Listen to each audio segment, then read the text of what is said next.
Bien, ces questions matérielles et pratiques, mais importantes, qui sont des grandes questions, étant réglées, nous pouvons tout de suite commencer.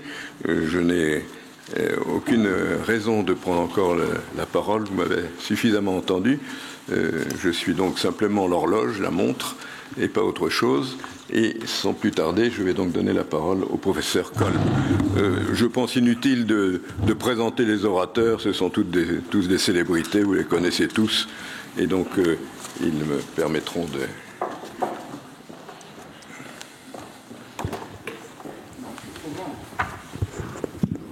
Ça fait rien. C'est au maximum, je crois. Et au maximum.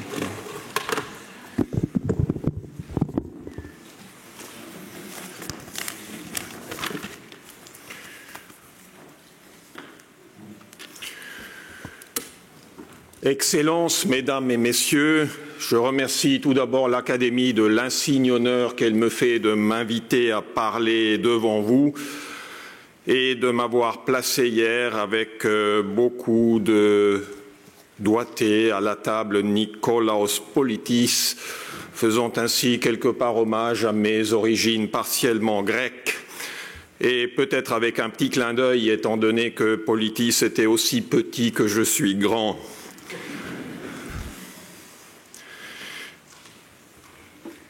Je veux remercier l'Académie aussi en votre nom de la délicatesse qu'elle a eue de me placer tout au début. Comme ça, vous êtes confrontés au choc de mes 2,4 m d'emblée et vous pourrez ensuite vous reposer avec des orateurs qui seront plus adaptés, idoines à ce pupitre. Maintenant, passons au fond.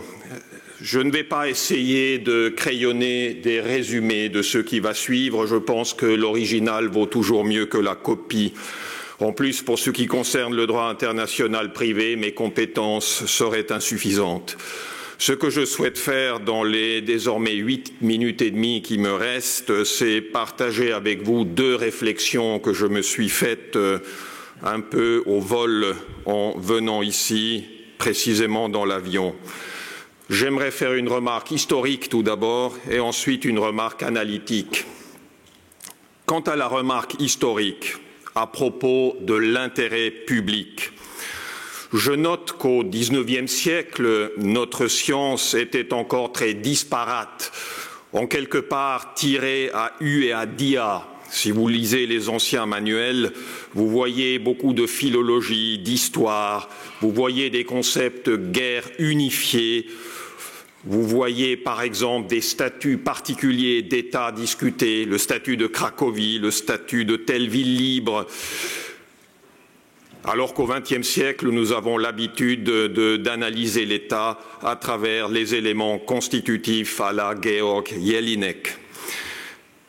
Et donc, ce qui était progressiste au début du XXe siècle était d'homologuer le droit international public, était de le soumettre à des forces centripètes, était la contraction de notre science, l'uniformisation de notre science autour d'une idée bien simple et sans doute, de notre point de vue aujourd'hui, réductrice, à savoir la configuration d'un ordre juridique bien horizontal autour du concept de la volonté. La volonté des États était le point d'orgue et le point fort du droit international public, mais à travers ce concept unique, vous avez une irradiation à partir d'un seul pôle qui est du coup extrêmement ordonnateur. Des noms célèbres s'agglutinent autour de cette manière de voir. Vous les connaissez. Ancelotti, par exemple, Trippel en Allemagne, Erich Kaufmann aussi, de manière sans doute plus originale, et d'autres noms encore. Je note qu'aujourd'hui, au début du siècle d'après, au début du XXIe siècle, une telle idée centripète, l'unification du droit international autour d'un seul pôle, a volé en éclats. Aujourd'hui, on est dans la différenciation. On distingue le droit international selon des couches. On a mentionné tout à l'heure Wolfgang Friedmann. Et donc vous avez sa dualité très célèbre, coexistence, coopération, à laquelle on peut ajouter d'ailleurs d'autres couches si on souhaite. On différencie, comme mon panel s'évertuera sans doute à le faire plus en détail, selon les intérêts entre guillemets privés et les intérêts entre guillemets publics au sein du corps du droit international. On n'a de cesse de mettre en exergue des hiérarchies au sein du droit international public et vous aurez compris que toutes ces idées jurent peu ou prou avec la conception épurée, presque éthérienne, autour d'une métaphysique de la volonté. Et donc, il me semble que notre discussion de ce matin sur les intérêts publics versus d'autres intérêts montre bien cette lame de fond, ce mouvement d'un pôle unique vers un pôle multiple, d'une monocausalité vers une pluricausalité au sein du DIP.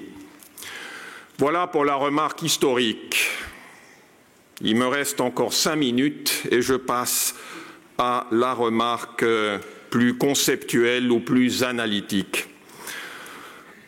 Je me suis efforcé, mais à vol d'oiseau, de synthétiser un tout petit peu les conceptions sur l'intérêt public en droit international au début de ce siècle.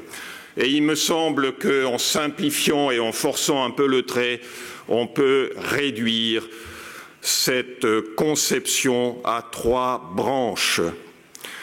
La première est la branche la plus minimaliste, peut-être que d'aucuns voudraient dire la plus conservatrice, sans doute aussi la plus ancienne.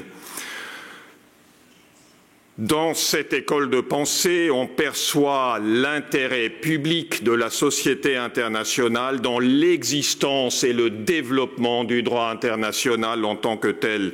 C'est-à-dire que l'ensemble du corps de notre science forme en lui-même un intérêt public.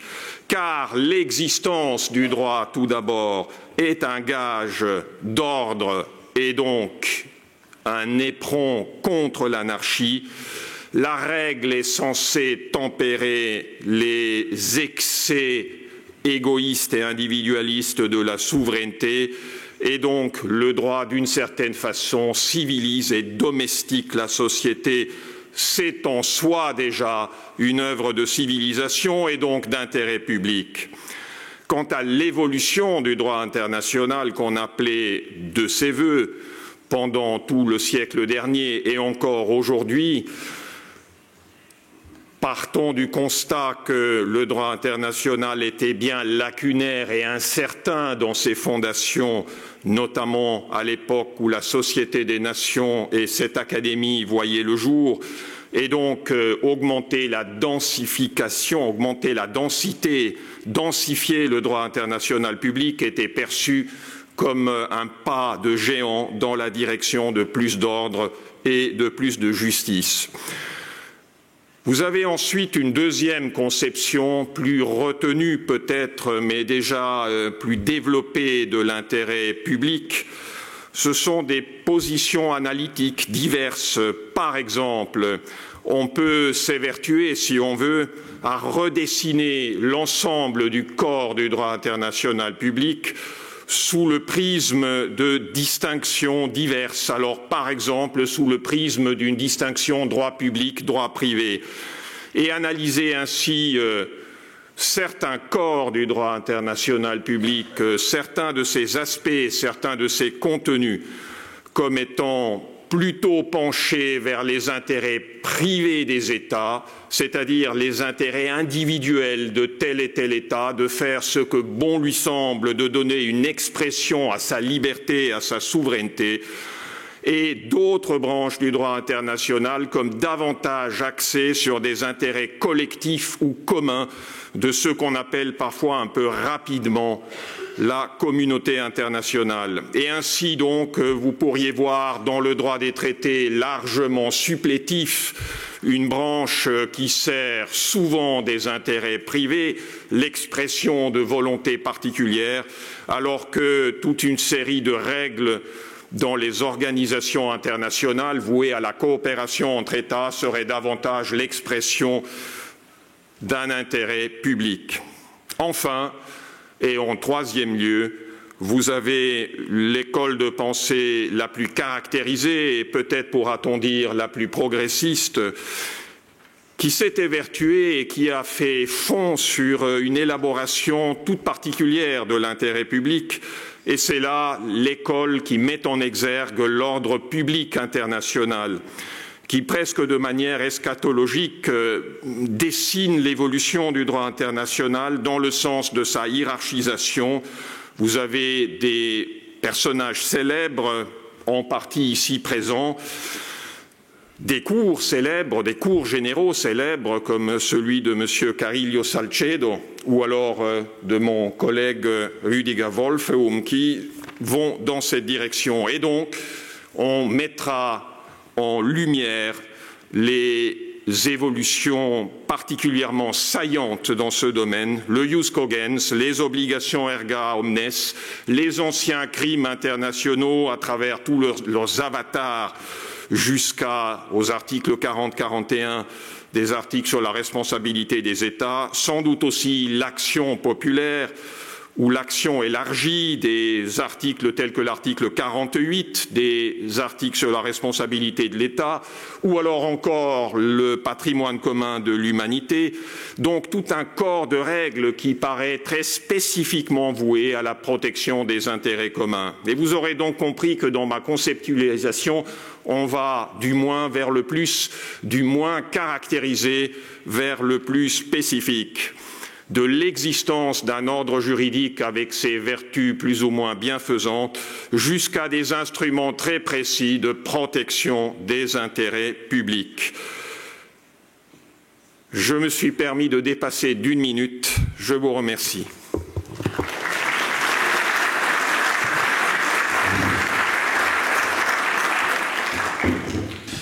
Merci beaucoup. 1 minute pour un Suisse, c'est beaucoup, mais pour nous, c'est pardonnable. Je donne la parole maintenant à M. Wolfram. Vous voulez tout expliquer? Okay, thank you very much.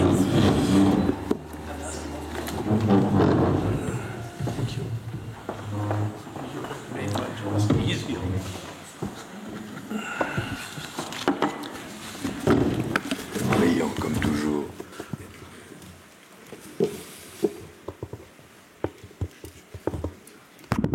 Professeur Daudet.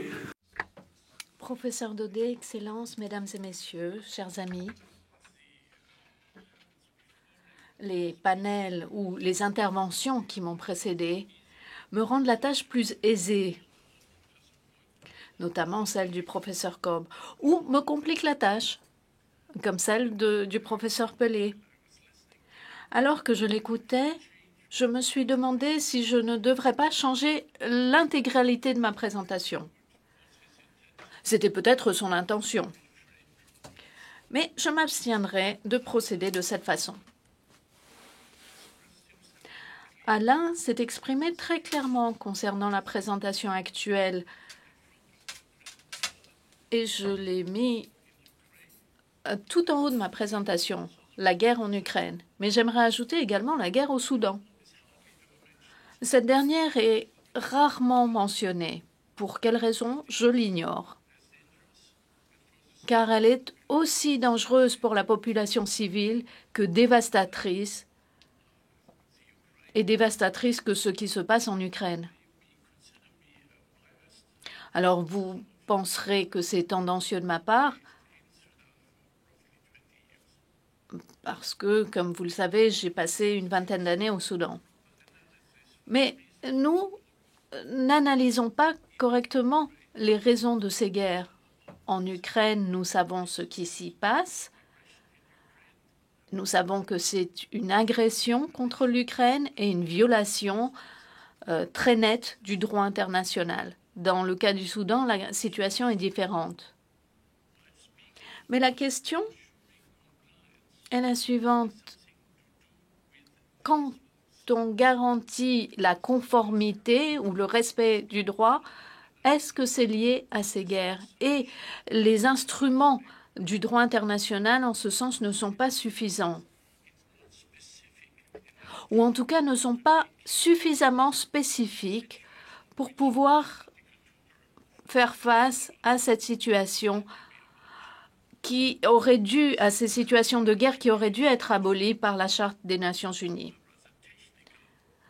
Cela étant, j'aimerais faire une référence à ces techniques, à ces outils de respect, à ces mécanismes de respect des lois. Certains fonctionnent parfaitement bien et d'autres moins. Robert Kolb nous a expliqué quel est l'intérêt commun et il l'a très bien expliqué. Je n'ai donc pas besoin de rentrer dans le détail. Et je vais directement passer aux mécanismes de contrôle et de conformité dont nous disposons. Je ne vais pas mentionner les médias, bien qu'ils jouent un rôle très important à cet égard, pas toujours positif, mais parfois nous donnent des informations dont nous avons besoin. Alors, quels sont les mécanismes de contrôle de conformité? Ces mécanismes sont absolument nécessaires. Nous savons qu'un droit national qui n'a pas de mécanisme de contrôle de conformité, au bout du compte, ces lois ne seront pas appliquées, seront ignorées. Si nous croyons dans la légalité du loi, est-ce suffisant en droit international et dans sa fiction? Pas forcément. Et il en va de même au niveau national. Je pourrais vous parler du droit international de l'environnement et de certaines de ses normes. Nous avons toutes sortes d'outils qui vont du contrôle de conformité par un État ou par une entité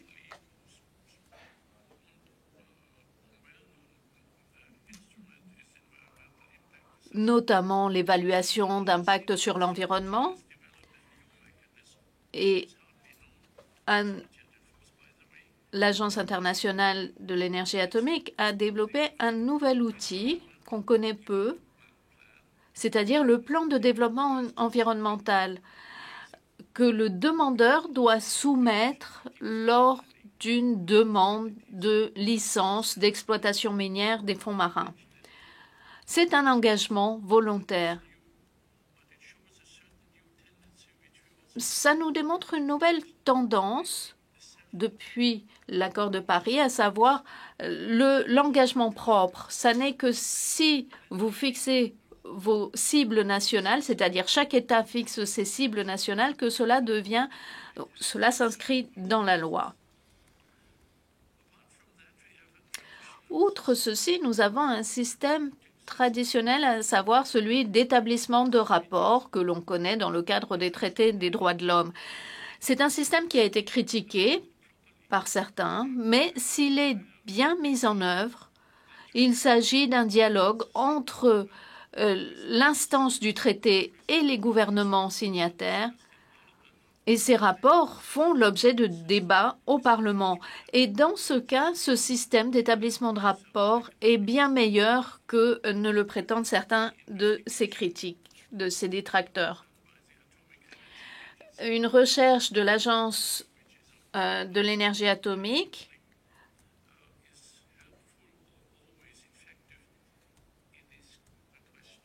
nous aide à comprendre l'efficacité de ce système. Il existe des mécanismes d'application et que on peut faire la distinction entre les mécanismes conflictuels ou non conflictuels.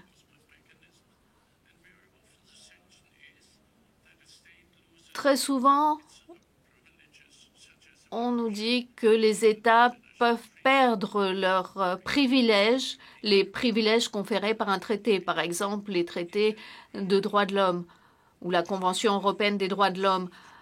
Mais est-ce un outil utile si on prive un État de ses privilèges parce qu'il ne s'est pas conformé au traité? J'en doute. Je ne pense pas que ce soit la meilleure façon de procéder. Il vaut mieux garder la pression sur cet État dans le contexte du traité qu'il convient de mettre en œuvre.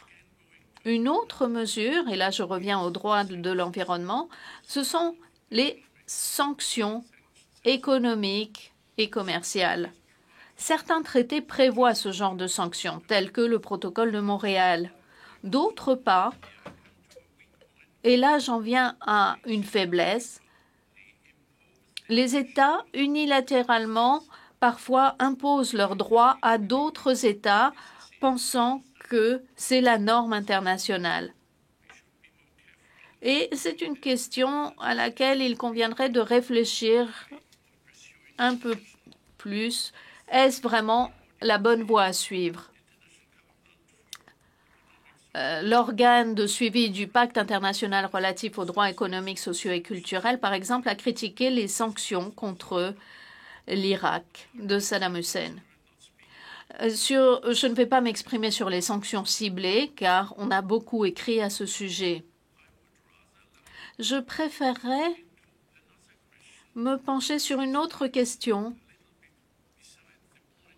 qui est peut-être en marge, mais qui reste dans l'intérêt de la protection du climat mondial. Notamment, comment pouvons-nous garantir que le nouveau régime sur le climat soit bien protégé? À cet égard, les cours et tribunaux n'ont pas fait grand-chose pour l'instant. Au niveau national, nous avons une certaine jurisprudence, mais la Cour internationale de justice, par exemple, a mis l'accent sur le fait que les États ont la capacité et devraient s'engager dans la protection des intérêts de la communauté des États.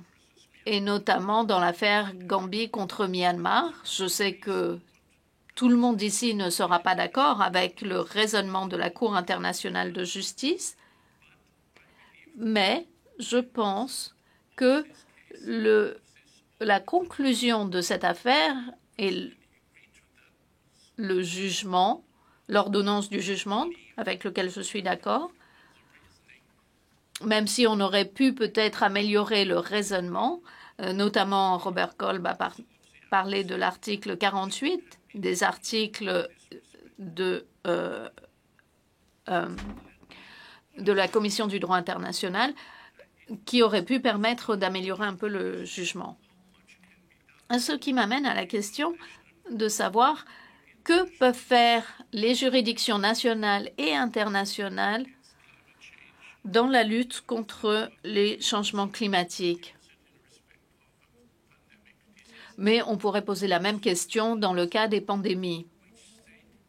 La question est de savoir quels sont les États qui peuvent agir en justice, qui peuvent tester au nom de la communauté internationale. Qui est la communauté internationale et qui sont les États qui peuvent apporter leur soutien? Comme c'est le cas, par exemple, dans l'affaire Gambie. La Gambie protège-t-elle son propre droit ou bien protège-t-elle la communauté des États en tant que représentant de cette communauté? Ou, comme l'a expliqué la CIJ, comme membre d'un traité. Ces trois approches, en tant que telles, sont raisonnables et logiques, mais avec un certain nombre de conséquences au niveau procédural. La CIJ n'a pas réellement établi quel était le statut de la Gambie dans cette affaire.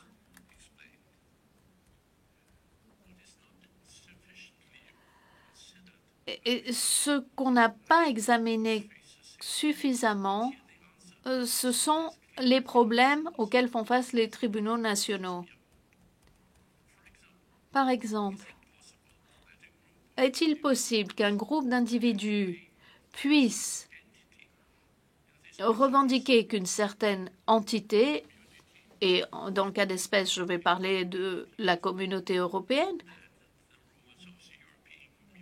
donc revendique que les règles de la communauté européenne ne répondent pas aux obligations de la dite communauté en matière de changement climatique. Dans une affaire, la Cour de justice européenne a dit que les justiciables n'étaient pas des victimes et donc n'avaient pas le droit d'ester en justice et de saisir la Cour.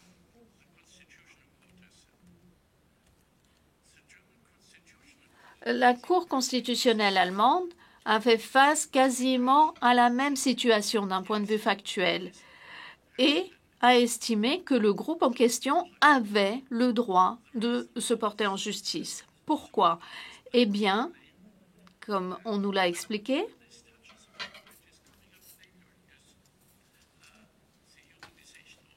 et ça m'amène à ce dont on va parler, l'humanisation du droit international, il se trouve que les requérants estimaient que leur dignité, leur propriété, leur santé seraient violées si le gouvernement allemand n'améliorait pas sa législation en matière de protection et de changement climatique.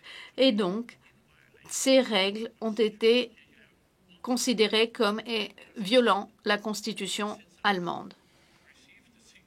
Et puisqu'on vient de me faire un petit signe, je vais avancer et sauter droit à ma conclusion. Ma conclusion est la suivante. Nous devons d'abord réfléchir au règlement judiciaire et à l'utilisation des instruments de règlement, pas seulement des juridictions internationales, mais également régionales et nationales. Il faut les considérer comme une unité, premièrement. Deuxièmement, il convient de reconnaître que les individus ont le droit de revendiquer, de se défendre contre des risques futurs. Et ils agissent, en mon sens, non pas comme individus, mais comme défenseurs des intérêts publics. Et par conséquent, c'est une actio popularis que Robert Kolb a également mentionné. Et il faudrait davantage d'harmonisation entre les systèmes judiciaires nationaux et le niveau international. Et enfin, nous devons arrêter de faire la distinction entre les traités proprement dits, et notamment le pacte contre l'immigration illégale, devrait être traité comme un instrument international contraignant et applicable. Et donc, notre système normatif doit être élargi pour inclure d'autres instruments qui ne sont peut-être pas légalement contraignants, mais politiquement contraignants. Merci de votre attention et j'attends avec impatience le débat.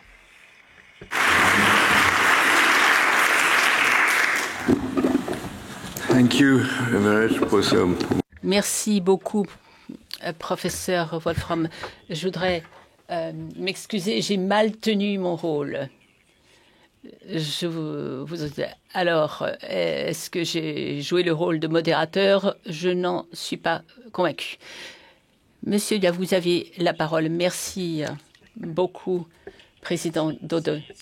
Excellences, amis, chers collègues, Mesdames et Messieurs. C'est un honneur extraordinaire qui m'est fait par le curatorium de l'Académie de la Haye de prendre la parole dans le contexte de ce colloque.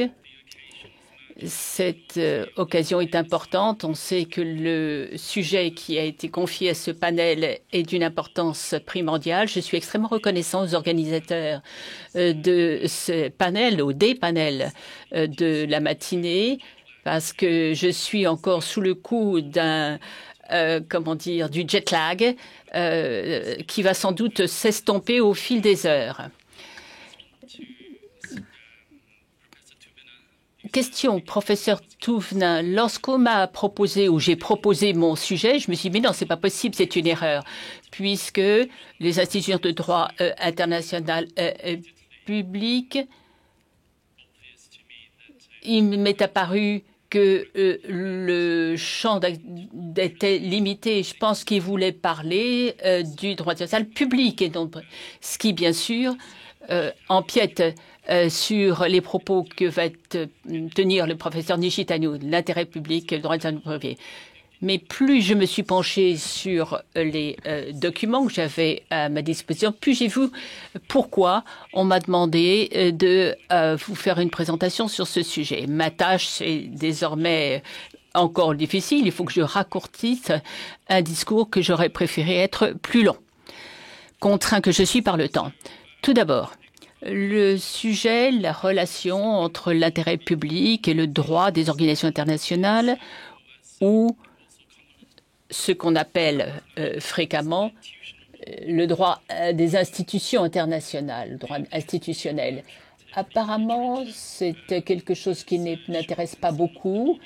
Vous voyez que les grands manuels sont rares sur cette branche du droit international. Si vous reprenez les manuels classiques des droits institutionnels, vous constaterez qu'il n'y a aucune référence à l'intérêt dit public, ce qui peut surprendre à première vue. Néanmoins, on ne peut nier que ce sujet implique qu'on se penche sur des sujets concrets. L'intérêt public peut déterminer l'évolution du droit institutionnel et l'activité des organisations internationales elles-mêmes. Je vais successivement parler sur 5 points. J'espère avoir le temps de les traiter tous. Le dernier, 5e point, c'est la conclusion, la substance, le fond. Le premier point que je vais aborder, c'est le sens de l'intérêt public dans le contexte actuel. Pendant mes recherches, j'ai eu la surprise de voir que ce terme « intérêt public » est utilisé dans un contexte politique et non pas juridique. Apparemment, c'est une formule qui ne conviendrait pas, qui ne cadrerait pas avec un ordre juridique, alors que dans d'autres ouvrages, c'est un terme qui vient au premier plan, droit administratif de la France, de la Belgique, de la Grèce, pour ne pas citer d'autres pays. Vous voyez que même sous cet angle, principes généraux reconnus par les nations civilisées, vous voyez que ça peut être intéressant de se pencher sur ce sujet. Dans la doctrine, c'est un terme qui a une notion jumelle, l'intérêt commun ou l'intérêt collectif, pour ne pas dire communautaire. Là, on n'est pas vraiment dans le domaine du droit. Lorsque vous avez un intérêt, vous pouvez solliciter une intervention auprès de la Cour nationale de justice, par exemple, mais ça, c'est une question d'intérêt. Il ne s'agirait pas de droit. Dans le monde des organisations internationales, l'intérêt commun ne doit pas être compris comme un intérêt qui est partagé par les États membres de la dite organisation. Et donc, la thèse qui sous-tend ce document, c'est que l'intérêt public, qui est considéré dans ce sens-là, c'est celui qu'a l'État membre de l'organisation et qui peut avoir vocation à s'élargir pour inclure également l'intérêt public de tous les États qui composent la communauté internationale. Critique que vient d'évoquer l'orateur précédent. Et je ne vais pas parler de ce qu'on entend par communauté internationale. Est-ce qu'il existe une communauté internationale à l'heure actuelle? Je crois que si elle est composée des États souverains et des organisations internationales. Vous voyez que je commence par un propos relativement vaste qui me permet de gérer le déroulé de ma réflexion. C'est apparemment dans ce sens-là qu'il faut entendre l'intérêt public, qu'il convient de dissocier ou différencier par l'intérêt juridique au sens du droit national. Alors, le terme tel que je vais l'utiliser ici, je le différencie de celui qui parle de l'intérêt au sens de la curiosité qu'a le public. Là, on parle des institutions, mais à un moment donné, puisque, étant donné des considérations de confidentialité, vous n'avez pas forcément accès aux informations que possèdent toutes les institutions sur les institutions, et vous auriez énormément de mal à colliger et analyser les données qui concernent la multiplicité des organisations internationales. Ce serait tout bonnement impossible.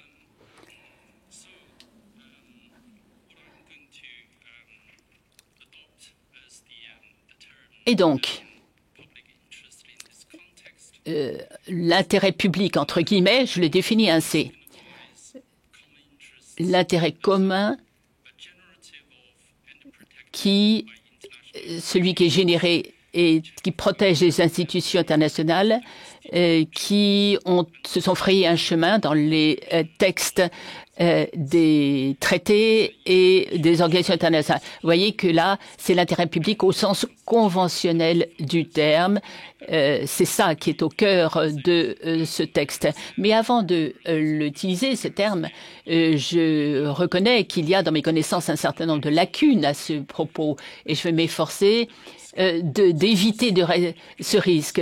3 tempéraments à apporter sur ce point que je vous propose pour le concept tel que je l'affine. Les règles de l'intérêt public peuvent prêter à controverse. Elles sont au moins aussi controversées ou prêtes à controverser que les notions de jus cogens. Quelles sont les règles qui relèvent de l'intérêt public? Très difficile de le dire avant une analyse approfondie. Deuxièmement, j'essaie de faire des distinctions entre l'intérêt public de tous les États qui composent la communauté internationale d'une part, et par ailleurs celle qui concerne simplement les États partis à tel ou tel un traité qui qui institue une organisation internationale. Vous avez dans un cas des relations de erga omnes, ça a été dit à plusieurs reprises par la Cour internationale de justice. Parfois, ce sont les traités eux-mêmes qui s'appliquent à la totalité des États du monde. Mais j'aurai l'occasion d'y revenir. C'est une étude qui concerne les relations entre intérêt public et le rôle des organisations internationales. Il va donc sans dire que les règles qui relèvent de l'intérêt public, on les retrouve dans d'autres traités qui, eux, ne sont pas conclus dans l'unique fin de créer une organisation internationale. La convention, la CNUDM, la Convention des droits de la mer, qui prévoit le droit de passage inoffensif des navires de tous les États du monde. D'où des questions intéressantes qu'on peut se poser. Quelle est la portée des bénéficiaires? Combien sont-ils des États, qu'ils soient partis ou non à la CNUDM? Vous avez également le groupe des armateurs. Vous avez les équipages des navires, vous avez les passagers des navires qui, eux aussi, bénéficient du droit de passage inoffensif, par exemple. Mais je ne vais pas entrer dans les détails. Voilà pour mon premier point. Mon deuxième point qui consiste à se demander si les organisations internationales ont été créées ab initio avec dans l'optique de l'intérêt public. Ma réponse, d'après la pratique, est oui. D'emblée, à la fin du XIXe siècle déjà, on voit poindre les organisations internationales en Europe pour la commission du Danube, la commission du Rhin. L'idée étant, à l'époque comme aujourd'hui, que l'organisation est créée pour faciliter la coopération internationale. Est-ce que c'est toujours la logique d'aujourd'hui?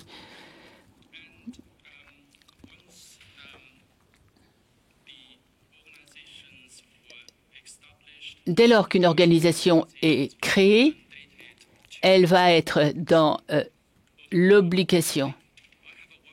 Voilà. Il me reste une demi-minute? Ou peut-être, non, c'est le docteur Blofeld qui m'a déjà empiété sur mon temps de parole à moi. Quoi qu'il en soit, ça me paraît un petit peu serré, puisque de toute façon, mon article va être publié en ligne. Parce que ça, c'était le premier projet, la première épure. Vous pouvez avoir une idée de ce que j'ai à vous dire. Et j'en arrive directement à ma conclusion. Après les lectures, les recherches que j'ai faites, j'ai recueilli l'impression suivante. Les organisations internationales, à l'avenir, vont probablement adhérer à la façon traditionnelle de constituer Je m'explique.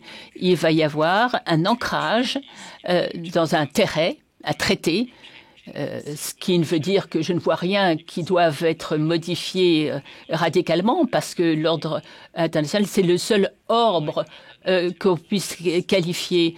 Vous avez d'autres ordres, vous avez l'ordre politique, vous avez l'ordre éthique, et lorsque vous trouvez quelque chose qui est accepté par tous les États, tous les États doivent se retrouver à bord en même temps. C'est ça ce que je considère comme étant l'attraction qu'exerce l'exercice conventionnel.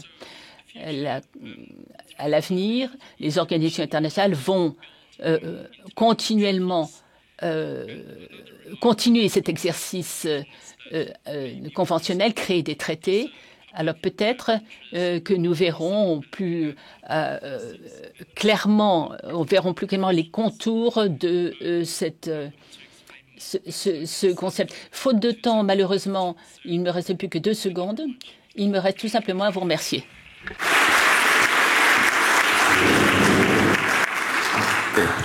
I'm very sorry indeed, but we have to keep. Je suis désolée, mais il faut vraiment que nous gardions du temps pour les discussions. Veuillez m'excuser.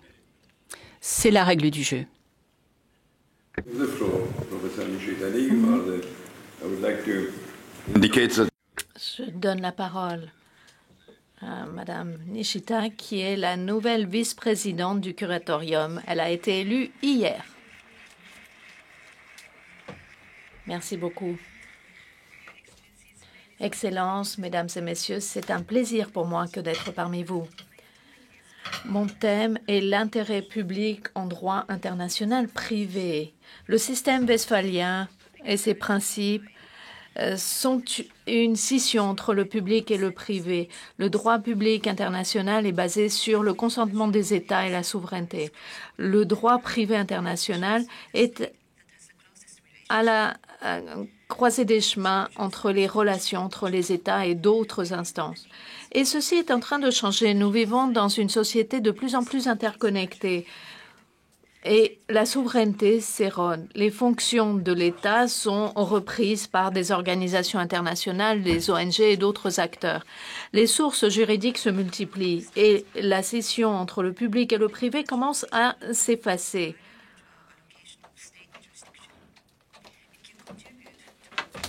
Aujourd'hui, le droit international peut contribuer à la gouvernance et l'intérêt public est considéré comme l'intérêt communautaire ou l'intérêt partagé par la société. En d'autres termes, il porte sur les droits de l'homme, le changement climatique, la réglementation du marché, etc. En d'autres termes, la voix des pays doit être entendue notamment en matière de changement climatique. Les objectifs doivent être la responsabilité partagée entre l'hémisphère nord et l'hémisphère sud. Et ici, j'utilise les termes Global North et Global South en anglais, qui sont un peu ambigus, mais qu'on peut utiliser comme synonyme de pays développés et pays en développement. Établir des collaborations multilatérales est le meilleur moyen. Et pour donner effet à la Convention des Nations Unies sur le droit de l'enfant, différents instruments ont été adoptés depuis les années 80 notamment.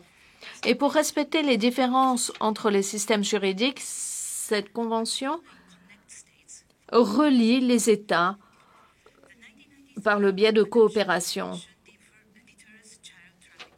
Et la Convention de 83 interdit le trafic d'enfants et donc les États doivent contrôler les déplacements d'enfants, par exemple, entre l'Afrique et l'Europe ou les États-Unis. La Convention sur l'enlèvement des enfants assure le retour des enfants vers le parent qui en a la garde. Et d'autres instruments permettent de mettre en place des réseaux informels de juges, de médiateurs. Donc, la coopération multilatérale permet de protéger les droits des enfants. En l'absence de cadre juridique commun, l'intérêt public représente des défis. Le droit privé international peut être soutenue par le droit public international, par exemple pour les entreprises et les droits de l'homme et les changements climatiques. Suite au Rana Plaza et à l'effondrement de cet édifice au Bangladesh, nous avons vu à quel point il était important de rendre compte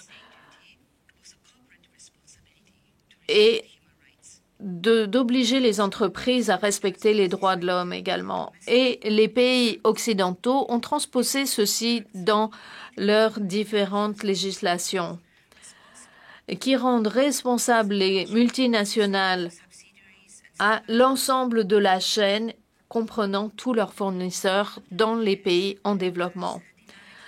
Après que les États-Unis aient nié l'extraterritorialité de certaines législations, l'Europe s'est placée en tant que forum.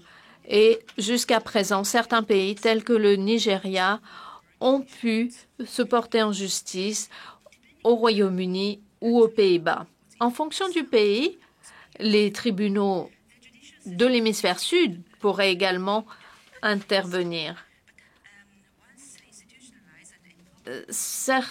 Une fois que ces tribunaux sont institutionnalisés et ont la légitimité qui leur est due, ils peuvent agir. Toutefois, lorsque les victimes décident de se porter devant les tribunaux de l'hémisphère nord, il faut s'intéresser à leur choix. Notamment en 2019, dans une affaire, la Cour ne doit pas renvoyer l'affaire vers l'hémisphère sud lorsque on sait que l'équité de la procédure ne sera pas assurée. Les résultats d'une affaire, les conclusions d'une affaire dépendent du droit applicable. Et le droit applicable peut être tel que la multinationale mère ne soit pas tenue pour responsable ou ne peut pas être considérée comme ayant une obligation de supervision. Et certaines législations peuvent appliquer la responsabilité des multinationales, mais uniquement lorsque des législations existent dans d'autres pays. La jurisprudence anglaise récente en la matière peut être une solution et peut avoir un impact sur les autres juridictions de la common law. En 2020, l'affaire Nevson au Canada, les victimes ont porté en justice, ont poursuivi en justice une entreprise sur la base du droit coutumier international pour esclavage au Nigeria. Jusqu'à présent, les tribunaux canadiens n'ont pas rejeté l'affaire et ont estimé que le droit péremptoire du droit coutumier font partie du droit canadien.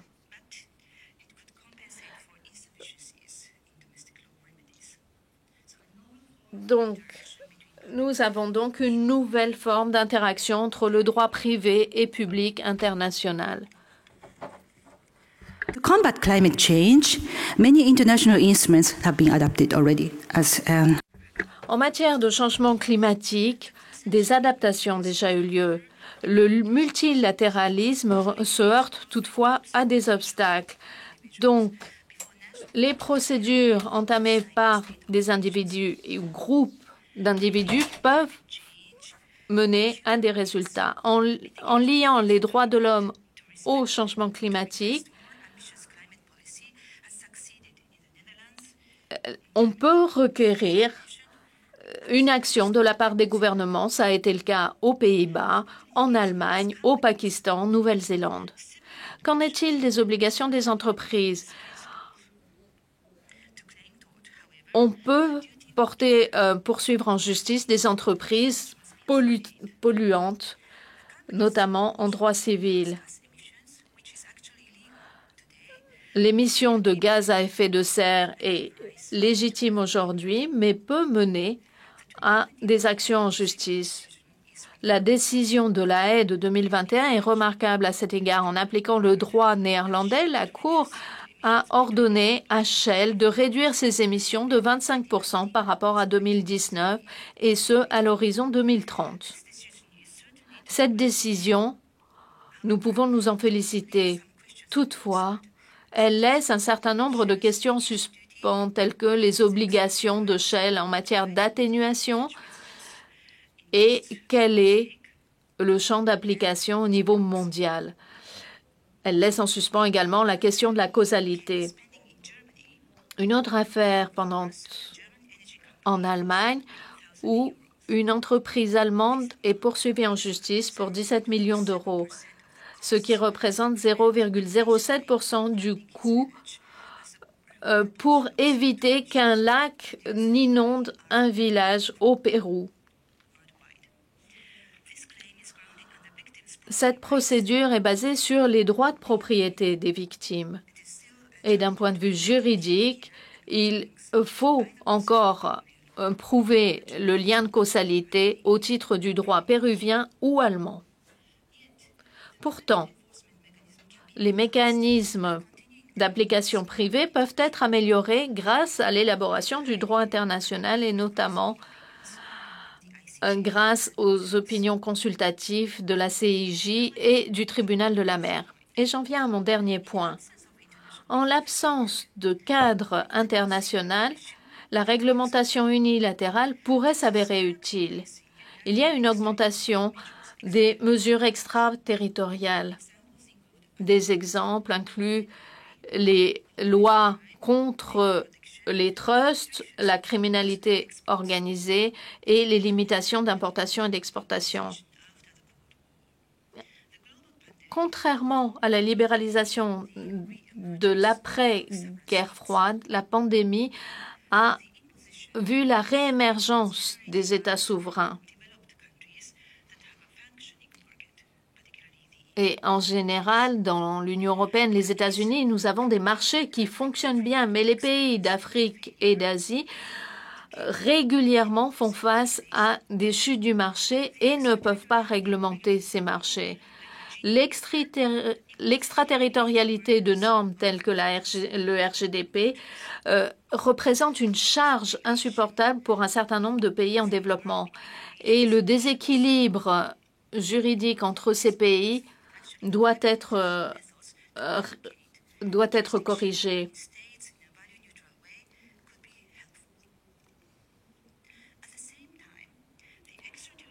L'extraterritorialité peut toutefois se justifier pour combler certaines lacunes dans les pays en développement.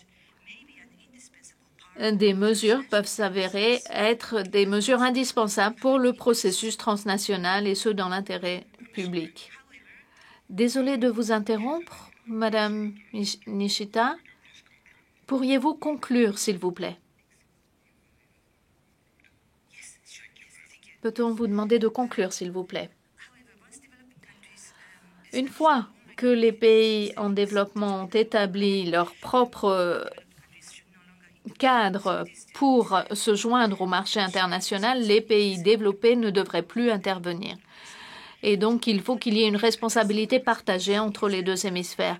Ce que je voulais dire est que le droit privé international peut contribuer à la gouvernance mondiale et avancer les intérêts publics en tandem avec le droit public international. Et l'Académie va continuer à jouer un rôle très important pour établir des passerelles entre les deux types de droits au cours des 100 prochaines années. Merci de votre attention. Bien, une fois de plus, je suis désolée de mettre autant de pression sur les membres du panel, mais nous avons déjà pris du retard.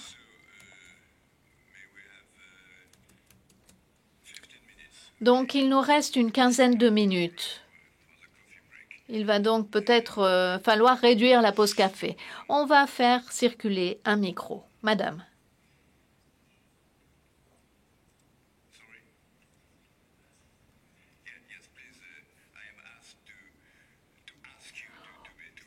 On me demande de vous demander d'être concise. Monica Foria, j'invite le panel à répondre à la question suivante. Quelles sont vos réflexions Et vos réflexions doivent être contextualisées. Et cette notion d'intérêt public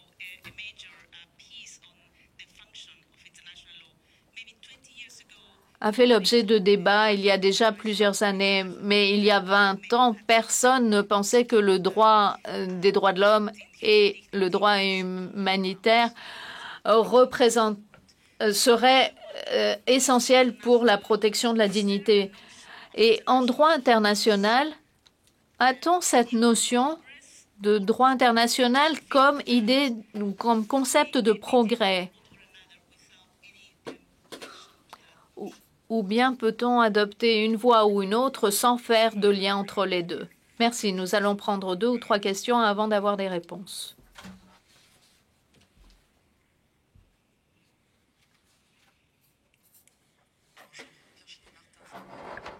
Pour vos présentations. Alors moi, j'aurais plutôt une question, une réflexion à apporter.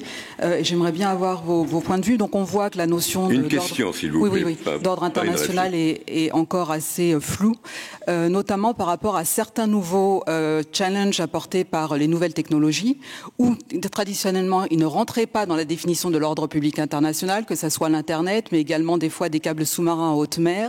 Et donc les discussions à l'heure actuelle, alors que cet ordre public a été plutôt monopolisé au niveau de la technologie par les acteurs privés, et de savoir est-ce que l'ordre international public a pris en compte ces nouvelles nécessités, quels sont le rôle des États et que pouvons-nous faire en tant que communauté internationale pour élargir cet ordre public international et du coup remettre un peu de souveraineté dans ces débats. Et donc du coup j'aurais bien aimé avoir vos points de vue sur ces questions-là. Merci beaucoup. Une question ici au centre. I am from the International Law. Je viens de la faculté de droit international du Vietnam. J'ai une question pour le professeur Wolfram. Vous avez parlé de la guerre en Ukraine et au Soudan. Et ma question est la suivante. Est-ce qu'on devrait envisager cette question des violations des principes généraux du droit de façon plus large? Pas seulement pour ces 2 affaires, mais d'autres cas de guerre et d'abus du droit. Au vu de ce qui s'est passé en Ukraine, on a tenté de renforcer le respect du droit international en tant que principe. Mais y a-t-il un système faible concernant l'application de l'article 2.4? Merci.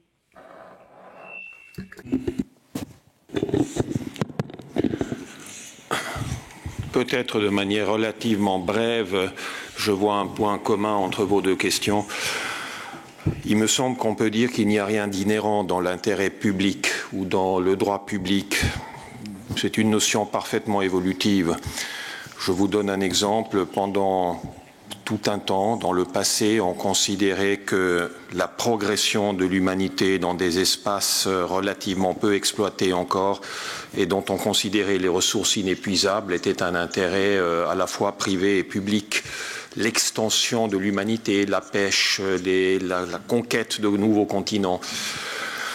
Aujourd'hui, on a la vision exactement contraire. On considérerait plutôt que la protection des espèces contre la surpêche, etc., constitue un intérêt public. Donc oui, évidemment, c'est évolutif.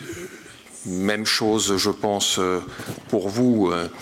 Herr Schlauterpach, dans The Function of Law, en 1933, n'évoquait d'ailleurs pas les droits de l'homme, mais à vrai dire plutôt la notion de règlement des différends et de compétence obligatoire de tribunaux pour trancher les différends, qu'il voyait comme la faiblesse essentielle du droit international et de la société internationale de ne pas assurer un règlement contraignant des différends avec la compétence du tribunal, etc. Donc il a dessiné en 1933, dans cet ouvrage célèbre, un intérêt public autour de cet art congénital du droit international qui n'assure pas l'exécution de ces actes et n'assure pas un règlement des différends. Je pense que cela est resté un intérêt public, mais évidemment ça reste, comme vous le savez aussi, sous la bannière de la souveraineté des États. Merci beaucoup. Thank you. Thank you very much. Je vais d'abord répondre à la question que vous avez posée sur la guerre. C'est une violation de la charte. La charte est suffisamment large pour couvrir tous les aspects. La raison de la guerre au Soudan, en Ukraine, sont certainement très différentes. Ce qui s'est passé au Soudan, certainement, est absolument inhabituel. Il ne s'agit pas d'une guerre qu'on qualifierait de guerre civile. La population civile n'est simplement pas bien traitée par les factions. Ce qu'il faut examiner, me semble-t-il, c'est le fait, alors là je m'exprime à propos du Soudan, qui ne fait qu'aggraver le conflit. Dans certains, il y a des pays de part et d'autre qui ne perdent pas de faire respecter le cessez-le-feu. L'obligation qui incombe aux États de rester en dehors de ce type de conflit devrait être renforcée. D'autre part, faut-il prévoir une règle générale sur ce qu'on définit comme la terrain commun? Alors, je suis peut-être très hérétique. Je préférais dire que c'est quelque chose d'évident. La Convention sur le droit de la mer, la Convention de Paris, parle de l'intérêt commun au public. C'est une formule que l'on retrouve tout au long de ces textes. Il y a certaines qui sont plus explicites que d'autres, mais je dirais que dans le cadre de traités politiques qui sont politiquement contraignants, là, il faudrait regarder de plus près comment les choses se passent. Je n'ai pas eu le temps de terminer mon intervention. Sinon, je vous aurais donné des détails. Les références faites à tous les États, c'est une formule que l'on retrouve à de multiples reprises dans le texte de la CNUDM. Et dans la Charte des Nations Unies, ça ne figure qu'une fois. C'est l'article 66, paragraphe 1 de 66. Et dans l'accord de Paris de 2015, il n'apparaît jamais, nulle part. Lorsqu'on parle d'intérêt commun ou intérêt général ou intérêt public, il faut être extrêmement vigilant.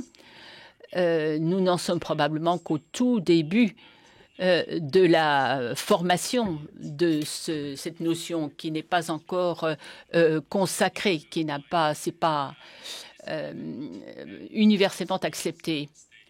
D'où des différents. Apparemment, on évoque ici des comportements qui seront au cœur des affaires qui sont portées devant la Cour internationale. Pour ça que la question qui est posée sur la fonction du droit international dans notre société contemporaine, je crois qu'il y a beaucoup de juristes qui seraient beaucoup mieux placés que moi pour vous dire ce qu'il en est. Alors, le droit international tel qu'il se présente, vous savez, au plan du respect, les choses ne sont pas vraiment clairement définies. C'est quelque chose qui apparaît, puis disparaît, comme s'évapore, si l'on peut dire. C'est pour ça que dans l'exposé que j'ai fait tout à l'heure, je cite le fait que certaines organisations préfèrent en revenir au mode traditionnel de constitution, c'est-à-dire par la voie conventionnelle. L'article 38, les sources du droit international, telles que ça figure dans les statuts de la CJ. Et je pense que là, c'est pour l'éternité que ces textes resteront valables. Vous voyez, on parle en langue juridique. Il s'agit d'un ordre juridique. Maintenant, si vous sortez de ce contexte, on peut voir qu'il y a des problèmes dans l'ordre juridique. Mais lorsque vous restez à l'intérieur, il y a beaucoup de choses qu'on peut faire. Il y a des textes, vous avez toute une boîte à outils, si je puis dire, qui permettent à des juristes, à des professeurs, des étudiants de droit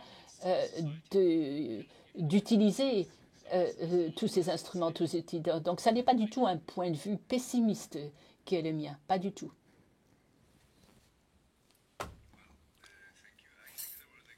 Je crois qu'il y a eu une question de ce côté-ci.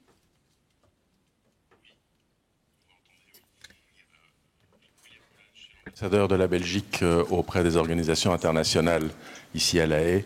Et je crois que c'est peut-être bien aussi d'avoir la voix des États, même si je m'exprime ici à titre personnel, et puisqu'il est vrai que c'est les États, in fine, qui restent quand même à l'origine de la production des normes. J'étais fasciné par la présentation d'introduction du professeur Kolb. Cher Robert, tu étais déjà un étudiant, pas comme les autres, lorsque nous étions ensemble à Genève, et cher professeur Kolb, je crois que vous êtes aussi un professeur pas tout à fait comme les autres. Je voudrais introduire une notion et vous interroger là-dessus qui est celle qui n'est pas proprement juridique mais qui domine notre monde de la bataille narrative. C'est très présent dans tout ce que nous faisons. J'en prends deux rapides exemples. Mon pays appartient à l'Union européenne qui est elle-même une organisation internationale et un sujet dans une certaine mesure ou en tout cas un acteur des relations internationales. Et dans ce cadre-là, elle projette des valeurs qui sont en son centre. Nous y croyons très fort, mais ça peut susciter du scepticisme, notamment dans des perspectives plus réalistes, etc., en disant il n'y a finalement que des défenses d'intérêt et tout ça c'est du maquillage. Je suis profondément en désaccord, mais premier élément. Un autre élément, et j'en ai presque fini, et ça nous le voyons tout le temps dans nos délibérations dans les organisations internationales, il y a actuellement... on est de plus en plus dans un monde post-vérité, enfin avec un rapport particulier à la réalité, à la vérité, appelez ça comme vous voulez. Je pense à un impact tout à fait direct. Donc il y a des États qui avancent, comme partout dans la société, mais là de manière officielle, des contre-vérités à l'appui de leur position. Et donc je pense qu'il y a une espèce de dilution de la réalité qui s'exprime partout, mais également dans les relations entre États et au sein des organisations internationales. Et ma question est de savoir si ces éléments-là doivent intervenir dans vos réflexions, y compris tout simplement dans l'interprétation de ce qu'est la pratique ou de ce qu'est la parole des États. Ou me direz-vous simplement rien de bien nouveau, ça a toujours existé, simplement ça a pris des proportions plus grandes et s'est amplifié par les réseaux sociaux. Merci. Merci beaucoup, Monsieur l'Ambassadeur. Je pense que cette question, en réalité, s'adresse à tous les membres du panel, mais on va peut-être demander au rapporteur général son opinion d'abord.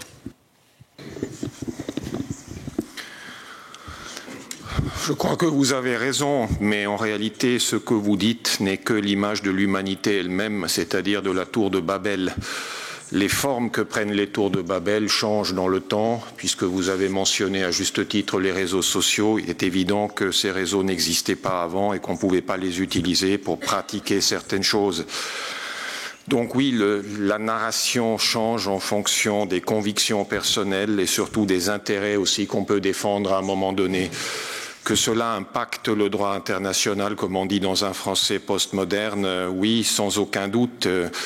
Là aussi, ce n'est pas véritablement une découverte. On revient toujours aux sources. J'avais l'occasion hier de dire, je ne sais plus à qui, qu'on oublie relativement souvent que la première affaire devant la Cour permanente de justice internationale était une affaire un tout petit peu colorée erga omnes, l'affaire du Wimbledon, alors qu'on croit que les obligations erga omnes sont une invention parfaitement moderne. Non, pas véritablement. Et ici, c'est pareil. Vous trouvez ces lignes à tous les instants.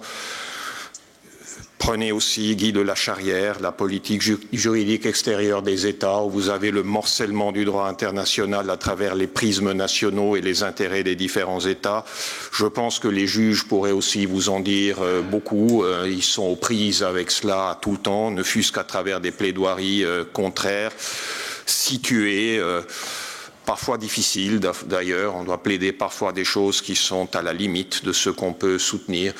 Tout cela fait partie de la condition humaine, donc j'aurais plutôt tendance à dire rien de nouveau, mais en ce moment quand même assez amplifié, assez peu sympathique, assez peu reluisant.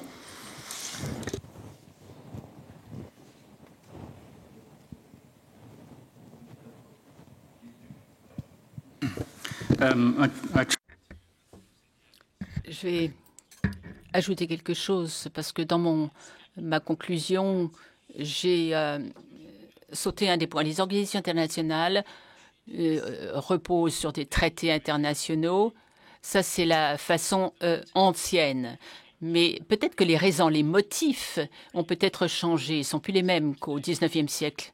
À l'heure actuelle, ou à l'époque moderne, on voit la montée de ce munilatéralisme, c'est-à-dire des petits groupes d'États. Par exemple, la Commission des petits États insulaires sur le changement climatique, au mois d'octobre 1921, qui a été créée à ses fins bien particulières pour permettre à ces États de se faire entendre aux Nations Unies dans le contexte de la CNUDM. Donc, ils ont voulu pouvoir porter la voix, demander au tribunal de Hambourg de leur donner l'occasion de se faire entendre à propos de l'élévation du niveau des mers. Et vous voyez, ces groupes multilatéraux des petits États vont se faire entendre de plus en plus souvent, étant donné qu'ils ont subi les manquements du système onusien, où le droit de veto leur interdisait littéralement de se faire entendre. Mais je pense par ailleurs que ce n'est pas un problème fondamental, c'est simplement une petite distorsion du système. Il y a tant de choses à faire avec vos voisins pour parvenir à quelque chose qui fasse la différence. Les institutions internationales sont là pour rester. Disons qu'elles vont aussi longtemps qu'il y aura des hommes, nous vivrons avec des organisations internationales. Il me reste encore une fois à remercier les... Ah, encore une question. Bien. Alors, la dernière d'ailleurs, parce que ça c'est là. Oui. Thank you very much. My name is... Merci beaucoup. Je viens de Grèce, où je suis avocate. J'ai une question concernant le droit social privé, ce dont nous avons parlé à propos des sociétés. Vous avez dit exactement ce qui se passe à propos des règles de due diligence. En Europe, il y a un texte qui va dire quels sont les motifs pour lesquels on peut ou on doit modifier cela pour permettre de poursuivre les sociétés mères en cas de délit ou de crime. Ma question, est-ce qu'on est en train de s'orienter vers la levée du voile corporate veil? Est-ce qu'on va dans ce sens, permettre au droit international public de s'insérer par cette brèche? Merci beaucoup pour cette question. La Commission européenne prévoit justement de pouvoir demander des dommages et intérêts. Enfin, j'espère que ce sera finalement repris et adapté par la législation européenne. Pour ce qui est de voile corporatif, le voile à lever, le concept ne permet pas actuel parce que les filiales, de toute évidence, jouent un rôle très actif. Ça a été la Cour. Ce qu'elle a fait récemment, c'est qu'elle s'éloigne de cette nécessité de lever le voile corporatif et dit que la société mère tombe sous le coup de responsabilité directe. Là, on est dans le domaine du droit délictuel, parce que la société mère est à même d'exercer certain contrôle sur les filiales et autres, justement parce que cette responsabilité permet à la société mère de le faire. Et ça, c'est un nouvel instrument, une nouvelle analyse juridique, mais qui est appliquée par plusieurs auteurs et qui éventuellement pourrait être adoptée, reprise par des juridictions de common law. Et tout de même remercier les panélistes pour avoir permis je trouve, de mon point de vue, donner une très bonne base de départ pour ce colloque. C'était intéressant et je suis sûr que nous allons continuer dans une bonne direction. Donc un bref... combien 15 minutes. Alors, on aurait dû dire 10. Mais bon, alors je dis 10 minutes pour 15. Voilà.